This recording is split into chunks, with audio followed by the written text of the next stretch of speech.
So இன்னைக்கு 12th standard ஓட mark room question என்னன்னு பார்த்தலாமா?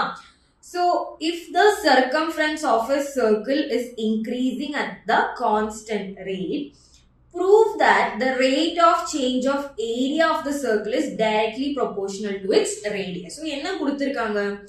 So circumference order rate of change. So that is circumference C அப்படின்னு வெச்சோம் அப்படினா, so dc by dt is a constant அப்படின்னு சொல்லிருக்காங்க.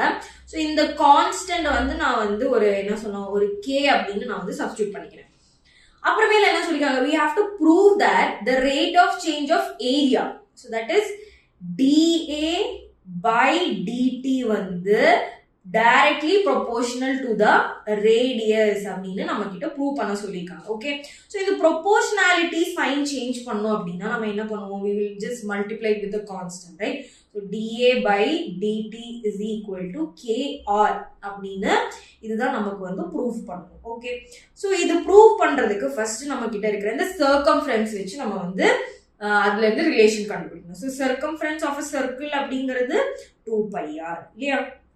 So dc by dt, so we are differentiating on both sides. So நமக்கு என்ன கிடைக்கும், 2pi into dr by dt. Okay, so dc by dt அப்படிங்கிறது 2pi அப்படின்னு கிடைக்கும். So already நம்ம வந்து இந்த dc by dt is equal to k அப்படின்னு நம்ம வந்து சொல்லிருக்கோம் இல்லையா? So dc by dt க்கு பதிலா k substitute பண்ணா we will get k is equal to 2pi into dr by dt. So இந்த ஒரு equationல இருந்து dr by dt is equal to k by 2pi அப்படின்னு we will get. Okay, so இப்போ வந்து நம்ம next வந்து இந்த ஸ்டெப்புக்கு நம்ம வந்து போவோம். Okay, so that is area of a circle அப்படிங்கிறது pi r square இல்லையா? So இதோட rate of change, so that is dA by dt is equal to pi is constant, so r square ஓட derivative நம்ம எடுக்கணும். So that is 2r into dr by dt. Okay, so இந்த dr by dt ஓட value தான் k by 2pi இல்லையா?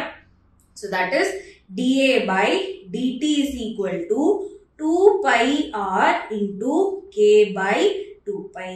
So 2pi will get cancelled. So dA by dt is equal to a constant into r. Okay, so இதுதான் நமக்கு வந்து prove பண்ண வேண்டியதா இருந்துச்சு. So therefore hence prove. That's it.